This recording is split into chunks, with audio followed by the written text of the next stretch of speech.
কেমন আছো? আমি ছোটো ছোটো কিছু ভিডিও ছেড়েছি, আশা করি তোমরা ওগুলো দেখেছো। এখন আমি একটা রান্না করছি নতুন, তোমরা দেখো। আমি ইন্ডাকশন ওভেনে করছি, গ্যাসের যা অবস্থা, আর কী করবো, এখন গ্যাসেই করছি। হয়তো আর দুদিন পরে কাঠে করতে হবে, উপরে ছাদে কাঠের মনে করতে হবে। যাই হোক, আমি লতিটা আমি তোমার লবণ দিয়ে মেখে রেখেছিলাম 1 ঘন্টা। তারপরে আমি লতিটাকে 1 ঘন্টা মেজে রেখে এই যে ট্যাংরা মাছটা আমি আস্তে আস্তে করে তেলে ভেজে উঠিয়ে রেখেছি।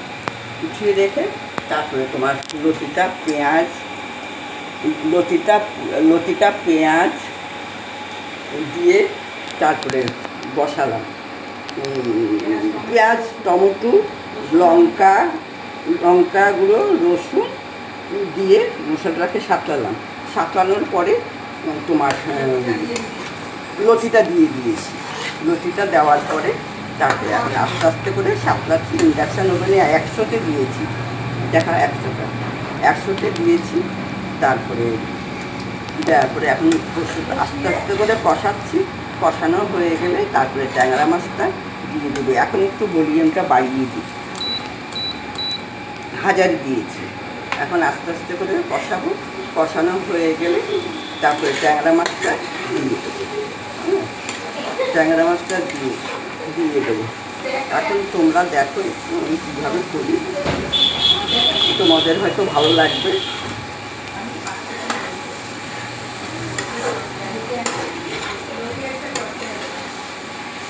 ভালো করে একটু কষাতে হবে, রুটিটা একদম খুব ভালো করে কষাতে হবে। আর ট্যাংরা মাছটা গা মাখা থাকবে। ট্যাংরা মাছটা গা মাখা মতো থাকবে। আর একটু কষিয়ে নিই, তারপরে জল দেব। জল দেওয়ার পরে কচুটা একটু ফুটে উঠবে। তারপরে মাছটা ছেড়ে দেব।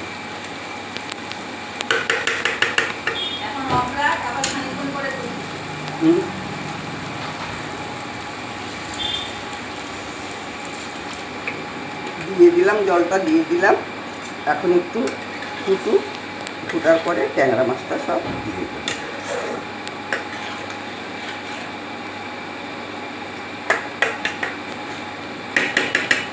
একদম গা মাখা রাখি। সব মাছ দিয়ে দিলাম।